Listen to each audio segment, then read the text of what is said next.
لیکن اتنے کے لوگ تھے کیونکہ ایک فیملی تھی وہ یعقوب کی فیملی، اس کے بیٹوں کے بچے، اور تقریباً 70 لگا لیں.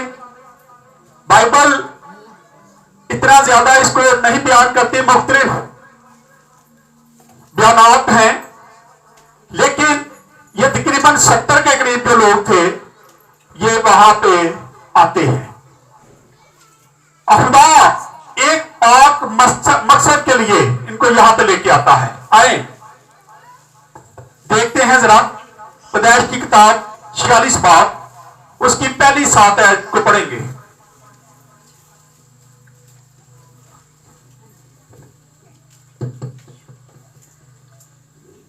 اور اسرائیل اپنا سب کچھ لے کر چلا اور بیر سبا میں آ کر اپنے باپ اسحاق کے گھر خدا کے لیے قربانیاں گزرانی. اب سب سے پہلے ہم دیکھتے ہیں کہ جب وہ ملک کنعان سے چلتے ہیں تو جب وہ راستے میں گزر رہے تھے تو ایک تاریخی مقام تھا جو بیر سبا کہلاتا ہے، وہ وہاں پہ اسٹے کرتے ہیں.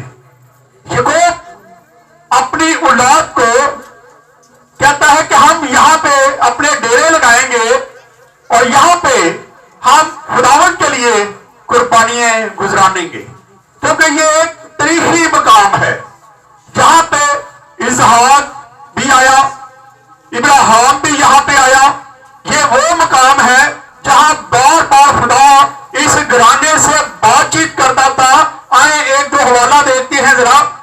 سب سے پہلے ہم دیکھتے ہیں کہ یہ وہ مقام ہے جہاں خدا اسحاق کو قربانی کے سلسلے میں ابراہیم پر ظاہر ہوتا ہے. پیدائش 21 باب اور اس کی 31 آیت کو دیکھتے ہیں. جلدی سے ذرا نکال لیں.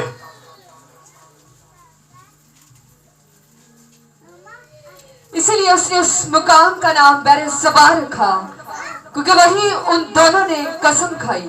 وہی ان دونوں نے کیا کی تھی؟ قسم کھائی. یہ نام اس وقت رکھا گیا جب وہاں پہ لڑائی جھگڑے چل رہے تھے، جب وہ کنویں نکالتے تھے اور کنواں پر لڑائی ہو جاتی تھی. یہاں پہ کنواں نکالا جاتا ہے اور پھر 2 پارٹیوں میں معاہدہ ہوتا ہے کہ آج کے بعد ہم لڑائی نہیں کریں گے، اس لیے اس کا نام بیر سبا رکھا جاتا ہے. اور پھر اگلے حوالے میں دیکھتے ہیں 22 باب کی 2 آیت کو ذرا پڑھ دیں. تب اس نے کہا کہ تو اپنے بیٹے اسحاق کو جو تیرا اب خداوند ابراہیم سے بات کرتا ہے اسی مقام پر کہ جو تیرا اکلوتا بیٹا اسحاق ہے تو کیا کرو اس کو میرے لیے قربان کر دے. یہ وہی جگہ ہے جہاں بار بار خدا ابراہیم سے ملاقات کرتا ہے، پھر اسحاق سے ملاقات کرتا ہے اور پھر یعقوب سے بھی یہاں پہ ملاقات ہوتی ہے. یہاں ہم دیکھتے ہیں کہ یہ حوالہ جات وہ ہے جہاں پہ اس جگہ کا بار بار نام لیا جا رہا ہے. پیدائش 26 باب اور اس کی 23 اور 24 آیت کو پڑھ دے ذرا. 26 کی 23 اور 24. وہاں سے وہ بیر سبا کو گیا اور خداوند اسی رات اس پر ظاہر ہوا اور کہا کہ میں تیرے باپ ابراہیم کا خدا میں تیرے باپ ابراہیم کا خدا ہوں. یہاں اسحاق سے خدا ملاقات کرتا ہے. جب ملاقات کرتا ہے تو اس کو بتاتا ہے کہ میں کون ہوں. میں وہ خدا ہوں جو تیرے باپ ابراہیم کا خدا ہے. اور یہ بیر سبا میں ساری ملاقاتیں منعقد ہو رہی ہیں، ساری ملاقاتیں یہاں پہ ہو رہی ہیں. اب یہ کون سے ملاقات ہوتی ہے؟ پڑھیں اس کا 4 ہے. واپس آ جائے واپس. اور خدا نے رات کو رویا میں اسرائیل سے باتیں کی. اب خدا نے رات کو رویا میں اسرائیل سے باتیں کی اور کہا اے یعقوب اے یعقوب. اے یعقوب. ہاں جی. اس نے جواب دیا میں حاضر ہوں. میں حاضر ہوں. کیا آج خدا جب ہمیں پکارتا ہے تو ہم کہتے ہیں خدا میں حاضر ہوں؟ ہم سامویل کو دیکھتے ہیں، جب وہ بچہ تھا، چھوٹا بچہ تھا، تو اس وقت خدا اسے پکارتا ہے سامویل سامویل. تو سامویل اپنے استاد کے پاس جاتا ہے، ایلی کہن کے پاس جاتا ہے اور پوچھتا ہے کہ آپ نے مجھے پکارا؟ وہ کہتا نہیں، میں نے نہیں پکارا. اسی طرح بار بار خدا اسے پکارتا ہے اور آخر کار ایلی کہن اسے بتاتا ہے کہ اب جب وہ کہے تو کہنا خدا میں حاضر ہوں. کیا آج ہم اپنی زندگیوں میں خدا کو یہ بات کہتے ہیں؟ خدا جب ہمیں پکارے اے میرے بیٹے اے میری بیٹی، کیا ہم یہ کہتے ہم حاضر ہیں؟ نہیں، ہم تو کہیں اور لگے ہوئے ہیں، ہمارے دھیان کہیں اور ہوتے ہیں. کئی بار ہم چرچ میں بیٹھے ضرور ہوتے ہیں لیکن ہمارے خیالات کہیں اور ہوتے ہیں، ہمارے دل کہیں اور لگے ہوتے ہیں، ہم خیالات میں ڈوبے ہوتے ہیں. ہم سوچ رہے ہوتے ہیں کہ عبادت کے بعد ہم نے کہاں پہ جانا ہے، ہم نے پکانا کیا ہے، ہم نے کیا کرنا ہے. ہم تو یہ دل لے کے چرچ میں بیٹھے ہوتے ہیں. آج ضرورت ہے کہ خدا کی آواز کو پہچانے. وہ کہتا ہے اے میرے بیٹے اے میرے بیٹے، ہم کہیں کہ خداوند میں حاضر ہوں. اور جب ہم یہ بات کہیں گے تو پھر وہ اگلی بات ہم سے کرے گا. اور اگر ہم اس پر جواب نہیں دیں گے، جیسے ہم دنیاوی ماں باپ، ہمارے باپ یا ماں آواز دے، اگر بچہ آواز نہ سنے تو ماں باپ اگنور کرتے ہیں. پھر بچہ تھوڑی دیر پوچھے بھی ہاں ماں تو آواز دیتی ہو کہ چھڑ دے پڑے ہوں، اسی طرح کہتے ہیں نا. پھر ہم کہتے ہیں چھٹ اور پڑے ادھر نہیں گل ادھر. یہی بات خدا کرتا ہے، خدا بھی پکارتا ہے اور جب ہم اس کا جواب نہیں دیتے تو خدا بھی پھر ہمیں اگنور کرتا ہے. وہ کہتا ٹھیک ہے. پھر ہم مشکلات میں پڑے ہوتے ہیں، پریشانیوں میں چلے جاتے ہیں، گناہوں کے دلدل میں گھس جاتے ہیں، لیکن ہم خدا کو یہ بات نہیں کہتے خدا میں حاضر ہوں. یہاں یعقوب کہتا ہے اے خداوند میں حاضر ہوں. اور خدا کیا وعدہ کر، یہ 7ویں بار ہے کہ خدا یعقوب سے بات کرتا ہے. یہاں پہ 7ویں بار خدا یعقوب سے بات کرتا ہے اور یہ آخری بار ہے جب خدا یعقوب سے بات کرے گا، کیونکہ اس کے بعد کہیں ذکر نہیں ملتا کہ خدا نے یعقوب سے بات کی، کیونکہ اس کے بعد وہ مر گیا. پڑھے ذرا اس کو.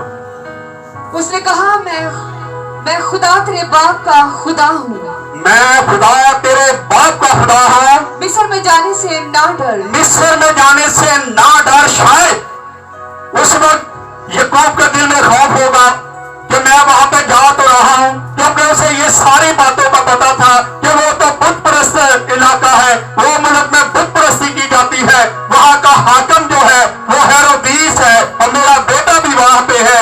لیکن شاید اس کے دل میں یہ باتیں ہوگی، بائبل نہیں یہ بتاتی، لیکن میرا خیال ہے، ذاتی خیال ہے کہ وہ یہ سوچتا ہوگا کہ کاش میں وہاں پہ جاؤں، پھنس نہ جاؤں.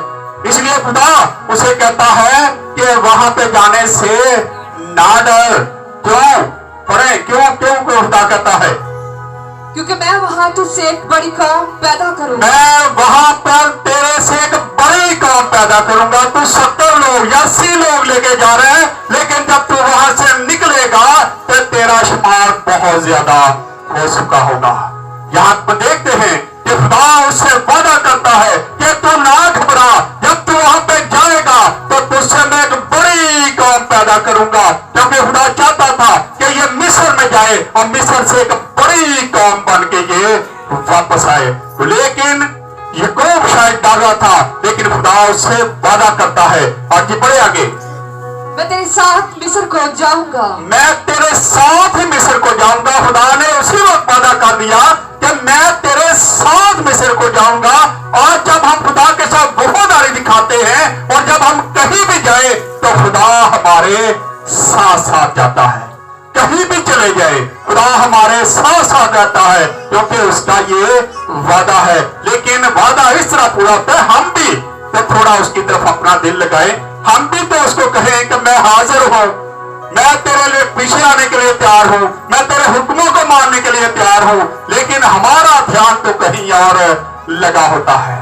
اس لیے ضرورت ہے کہ ہم یعقوب کی طرح، اسحاق کی طرح، ابراہیم کی طرح وفاداری دکھائیں، تاکہ خدا جب ہمیں پکارے تو ہم خدا سے بات چیت کر سکیں. جی آگے، اور پھر تجھے ضرور لوٹا بھی لاؤں گا. میں ضرور تجھے واپس لے آؤں گا. لیکن یہ مر جاتا ہے. اگلے حوالے میں جا کے ہم دیکھیں گے کہ یعقوب جو ہے یہ مصر میں مر جاتا ہے، لیکن جب مرتا ہے تو یہ اپنے بیٹے یوسف سے کہتا ہے کہ جب تم یہاں سے جاؤ گے تو میری ہڈیوں کو واپس لے جانا اور مجھے اسی مقام میں جہاں خدا لے کے جائے گا وہاں جا کے دفن کرنا. اب خدا یہ وعدہ کرتا ہے اور خدا وعدوں کا سچا اور برحق خدا ہے. جب وہ وعدہ کرتا ہے تو پھر ہمیں چاہیے کہ ہم اس کے ساتھ وفاداری دکھائیں. یعقوب کے ساتھ یہ وعدہ ہو جاتا ہے لیکن یعقوب وہاں پہ مر جاتا ہے اور دو طرح سے یہ وعدہ خدا پورا کرتا ہے. ایک تو یہ کہ جب بڑی اسرائیل قوم وہاں سے نکلتی ہے تو اس کی ہڈیوں کو باہر نکالتی ہے اور اس کی ہڈیوں کو لے جاتی ہے اور وہاں پہ جا کے دفن کرتی ہے. اور دوسرا طریقہ یہ تھا کہ جب یشوع کی قیادت میں بڑی اسرائیلی قوم اس ملک سے نکلتے ہیں اور اس مقام میں پہنچتے ہیں جس کا دینے کا وعدہ ابراہیم اور یعقوب سے کیا گیا تھا, جب وہاں پہ پہنچتے ہیں تو اس طرح بھی یہ وعدہ خدا پورا کرتا ہے کہ یہ جگہ میں تیری نسل کے دوں گا. آج ضرورت ہے کہ ہم اپنی ساری فکریں اس پر ڈال دیں. خدا وعدے پورا کرتا ہے. خدا نے اس سے وعدہ کیا اور اس نے اپنی فکر جو تھی خدا پہ ڈال دی. اس نے اپنی فکر خدا پہ ڈال دی. اس کو پتا تھا کہ اگر خدا کہہ رہا ہے تو خدا ضرور مجھے اس ملک میں واپس بھی لے کے آئے گا. آئیں ایک حوالہ دیکھتے ہیں کہ جب ہم اپنی فکریں خدا پر ڈالتے ہیں تو وہ اپنے لوگوں کی تمام ضرورتوں کو بھی پورا کرتا ہے. لیکن آج ہم اپنی فکروں کو اس پر ڈالتے نہیں ہیں. ڈال بھی دیں تو وقتی طور ہے. میں بڑے لوگوں کو جانتا ہوں جو وقتی طور پہ خدا پہ فکر ڈالتے ہیں لیکن تھوڑی دیر کے بعد ہی ڈاواڈول زندگی ہے. پھر کہتے ہیں نہیں یہ نہیں ہوگا. پھر ہم خود ہی کرنے کی کوشش کرتے ہیں اور اکثر جو لوگ خود کرنے کی کوشش کرتے ہیں پھر خرابیاں ہی پیدا ہوتی ہیں. آئیں پڑھیں ذرا پہلا پترس 5 باب اور اس کی 7 آیت کو پڑھیں گے. 265 نمبر پیج ہے. اور اپنی ساری فکر اسی پر ڈال دو کیونکہ اس کو تمہاری فکر ہے. اپنی ساری فکریں اس پر ڈال دو کیونکہ اس سے تمہاری فکر ہے. یہی بات جو ہے یہ یعقوب کے پاس بھی تھی. یعقوب بھی اس چیز کو جانتا تھا کہ اگر خدا نے وعدہ کیا ہے کہ میں تجھے واپس لے کے جاؤں گا تو خدا ضرور مجھے واپس لے کے جائے گا. اس لیے اس نے اپنی فکر جو تھی خدا پہ ڈال دی اور آخر کار وہ مر بھی گیا لیکن پھر بھی خدا اس عہد سے پیچھے نہیں ہٹتا بلکہ یعقوب کو واپس اسی ملک میں لے کے جاتا ہے جس کا دینے کا وعدہ اس نے اس کے باپ ابراہیم اسحاق سے کر رکھا تھا اور اس کو واپس لے کے جاتا ہے. آگے واپس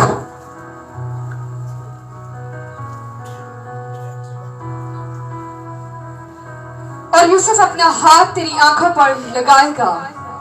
اور یوسف اپنا ہاتھ تیری آنکھوں پہ لگائے گا. یہ خدا وعدے کر رہا ہے اس کے ساتھ دیا گیا. تب یوسف بیر سبا سے روانہ ہوا اور اسرائیل کے بیٹے اپنے باپ یعقوب کو اور اپنے بال بچوں اور اپنی بیویوں کو ان گاڑیوں پر لے گئے جو فرعون نے ان کے لانے کو بھیجی تھی. اور وہ اپنے چپایوں اور سارے مال و اسباب کو جو انہوں نے ملک کنعان میں جمع کیا تھا لے کر مصر میں آئے اور یعقوب کے ساتھ اس کی ساری اولاد تھی. وہ اپنے بیٹوں اور بیٹیوں اور پوتوں اور پوتیوں غرض اپنی کل نسل کو اپنے ساتھ مصر میں لے آیا. جی پڑھتے جائیں. پڑھتے آگے بھی پڑھیں. اور یعقوب کے ساتھ جو اسرائیلی یعنی اس کے بیٹے وغیرہ مصر میں آئے ان کے نام یہ ہیں. یہ چھوڑ دیں نام چھوڑ دیں آگے نکل جائیں.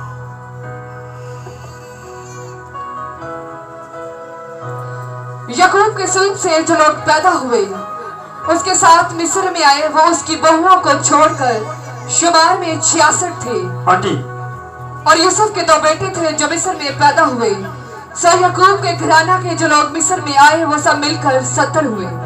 اب یعقوب اور یوسف کی ملاقات جشن کے علاقہ میں ہوتی ہے کیونکہ جشن کا علاقہ زرخیز علاقہ تھا اور پہلے سے پلان کیا گیا اور جشن کے علاقے میں یوسف نے ان کو بتا دیا کہ تم جب آؤ گے تو جشن کے علاقے میں آ کے اسٹے کرنا کیونکہ وہ زرخیز ہے اور وہاں پہ تم آ کے رکو گے تو میں جب تمہیں بلاؤں جب ہیرودیس بادشاہ کے پاس تم جاؤ تو بتانا کہ ہم چرواہے ہیں کیونکہ مصری جو ہے چرواہوں سے نفرت کرتے ہیں اس لیے وہ تمہیں جشن کا علاقہ جو ہے وہ دے دے گا. اب یہاں پہ ہم دیکھتے ہیں کہ بڑی اسرائیل